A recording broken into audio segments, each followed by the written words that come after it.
So Vicky Walsh is the Senior Project Manager. She's at CPL training, and this is the title of her talk. She's talking about managing expectations of you. So that means us. If you're ready to go, Hayley, we'll give you a clap and I'll get out of the way. Oh, sorry, Vicky. You ready to go? Yep, all ready to go. Thank you.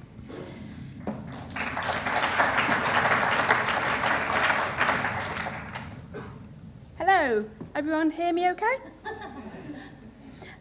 So today, I'm going to be talking about expectations of us.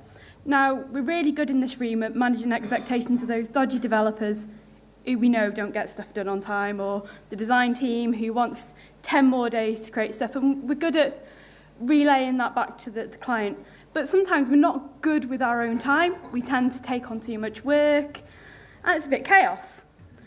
So today I'm going to kind of give you a bit of unscientific tips on how to kind of control that yourselves and kind of hopefully steer yourselves in the right direction.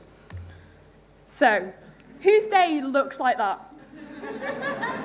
Mine definitely does. Every single day. And it's just a constant cycle for us. We tend to go through chaos, to then there's some shock news that something's not been done, the calls with the client, everyone wants to speak to you because they've got so many questions about the 10 different projects you're running, and you don't have time to breathe.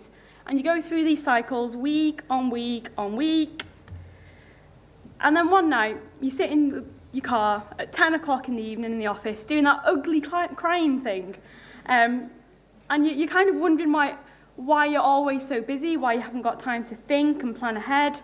Your dog doesn't know where you are anymore, doesn't even know if you're the owner, and you're also really hungry because you've skipped lunch and tea, and you're just living on coffee. And this is all a true story. This is all from my own bitter experience. And I was going to put a picture of me doing the ugly crying thing, but my boyfriend said no, you'll scare everyone off. So I've avoided doing that for you guys, so hopefully that's good. And you just realise, what do you do anymore?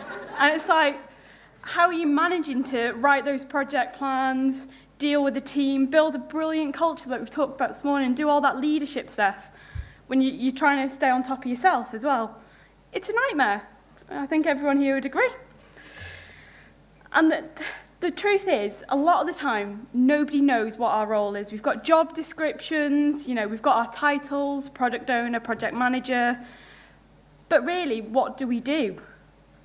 Everyone's got different views on what we do. And the job descriptions are usually that fluffy that it doesn't really give us any context to what do we do out there. And we're psychologists as well, and mothers and coffee makers. We're everything. So then you tend to ask different people what you do. What is your role? And everyone says something different. And I think this really does sum it up as to what people think we do. Everyone's got different expectations of what we do. So we can actually bring some clarity to the room and manage expectation about what we do. And everyone in the room is very, very different. We manage projects in different ways. We've got different characters, different approaches, and that's perfect because variety is great. But we just need to manage expectation about who we are and what we do. So hopefully I'm going to give you some very unscientific ways that I've learned over the years to try and cope with it and try and stay organised myself. So it sounds really obvious, but try and always set expectations about what you do at the start. Because as I said earlier, everyone's got a different picture and a different idea of what you do. And it's not just externally with the clients. So some clients are quite experienced with running projects. So you work in project manager to project manager. You talk in the same language. But for other clients, this is the first time they've ever done a project before. They don't understand what a Gantt chart is or a project initiation document. They don't understand any of that. And you need to set expectations about what you do as a project manager and how you will manage them. So it could be weekly status calls, how quickly you reply to emails, just the general expectations. And talk about your expectations for them as well. Because it's all well and good as hammering the client or hammering the team about we need this, we need that, we need other things. But we haven't set the expectation there to say, when we send you this document, we're going to need this back in a few days. So always include that in your kick-offs and just outline who you are and what you do. Live in reality. Sometimes it's easy when you're running so many many projects to kind of take on all the answers and you're the knowledge for that project. Especially when you're working in smaller agencies, you become the knowledge hub, so you kind of have got an idea around how all the different systems hang together, or how Joe in accounts at your on client side processes invoices. You tend to kind of try and absorb everything, but sometimes we can hold too much information, so try and live in reality and focus back onto what matters for your role, which is the project management, which is the organisation, which is to control everything and make sure that everyone's comfortable and kind of lead and make sure everyone's feeling happy about the project. Calculate contingency. So another thing we're good at is when a client's on the phone, they're shouting, they want this piece of dev work doing by Tuesday. We're pretty good at kind of calculating based on the resource that we have, because we've all got those developers that are super slow or take a while to get something done, or they say Tuesday but they actually mean Friday. And we're really good at working that backwards in our head. We do this like mind control thing, and we calculate it back, and we actually say, yeah, it'll be a week on Thursday. And we know we've got that wriggle room because we know Joe's working on it. But when a client's on the phone shouting, I need this project planned by tomorrow because I've got my board meeting and I've forgotten about it, a lot of the time the project managers just go, oh yeah, I'll get it done tonight. They think about what they're doing that evening, and they'll think, oh, well, Coronation Street on, but I can miss that. And then they'll spend all their evening working on a project plan, which is not giving you enough wriggle room and enough contingency to do your job properly. So add contingency in and just say, well, actually, I can get you that by Thursday, and I know it'll be right. So just add that contingency on so that you have enough time to do your job. And especially, again, if you're working in small agencies, some of you might be dealing with day-to-day website support as well as full projects. Things land on your desk every day.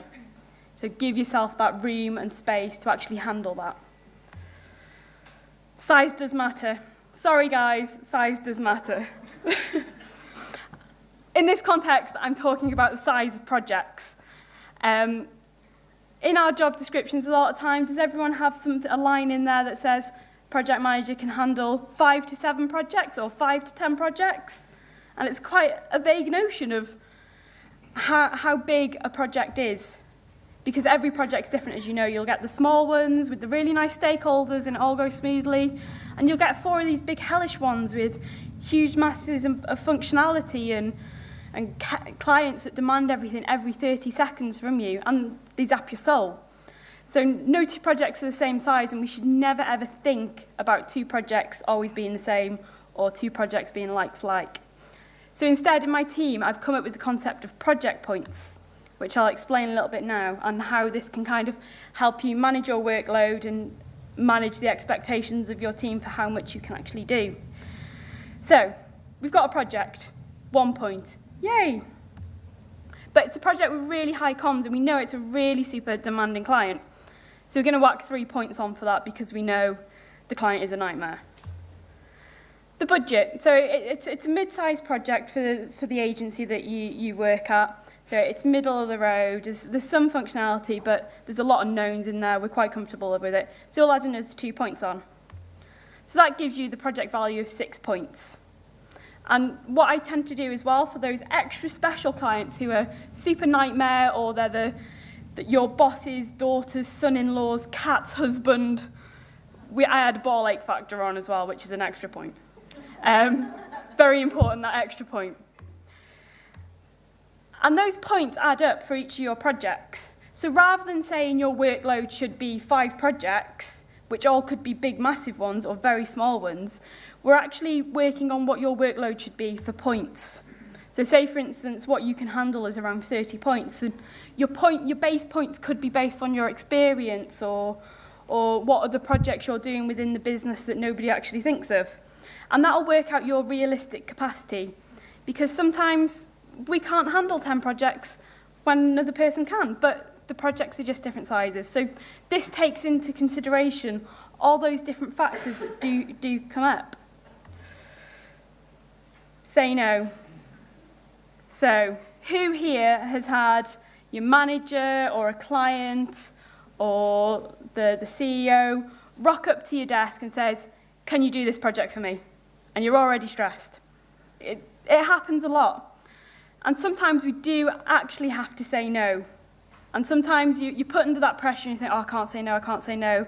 It's the boss. But sometimes you have to say no. But why I say kinda is just to explain it. So say, for instance, you can't get that project plan by Tuesday. Think about what might be possible. So you could say, I can't get that project plan done by Tuesday because I've got all this work on, but I might be able to get you some high-level dates, and just kind of soften it a little bit, or just explain the context around it rather than saying a blunt no, because that shuts the door and just creates even more uncomfortable conversations.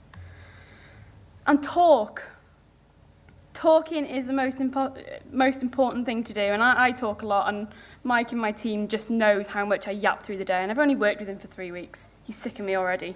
But always talk about your workload, what's going on, talk about with your team what's happening and what expectations they've got to you, and just keep resetting those boundaries, just keep refreshing what your responsibilities are, and then that'll allow you to manage your expectation with everyone. And don't burn out. So we tend to take on a lot of work. We've got the chaos cats at the beginning, and we constantly work at a high pace because we're juggling a lot, especially the ones in small agencies will know the project manager does everything. But don't burn yourself out, and manage your expectation of what you can actually realistically cope with. Everyone's threshold is very, very different. And if you're sitting there every day, getting in an hour early, working through lunch, finishing at 9, 10 o'clock at night each day, you're not going to maintain that. So start having conversations and managing your time. Start resetting that expectation that you will be going out for lunch for half an hour and you won't be there all the time to ask questions, because I'm sure the team will look after themselves. Everyone's adults. And that's it.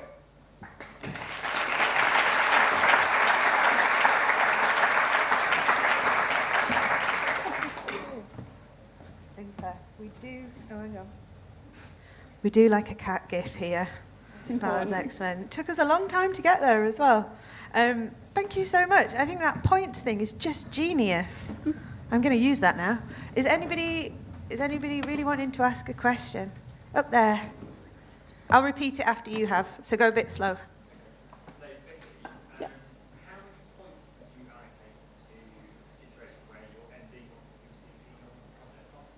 So how many points would you allocate to the situation where your MD wants to be CC'd on all comms? I think you'd go double ball ache factor. But yeah, situations like that is what takes a lot of our time up, so definitely add just that extra bit in if you know, and especially if it's family relations or they've been mates for years, just add in that extra bit more, because you will get extra questions. There will be more people running to your desk. So yeah, double ball ache factor. This one here. Hi.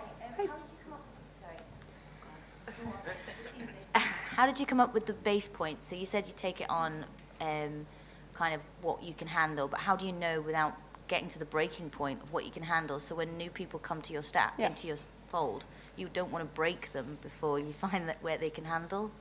I would say if you've got a new member to your team, give them a few projects and just monitor it for a couple of months, just see how they are, see how they handle different situations. Every single person in here will have a different points threshold, and you have to spend a bit of time and a little bit of trial and error to kind of work out what that is. And I would say if you're a manager of a project manager that's just come on board as well, keep those conversations open and just discuss every day, how's your workload, or every week, just check in with them. Can you take on more? Are you comfortable? And you can spot the signs as well of stress. So they could have like 30 points and you can see they're starting to break in their eyes. And then at that point, you know, just to drop their points down a bit. So it is a little bit trial and error. I have got no clever maths for that one, I'm afraid.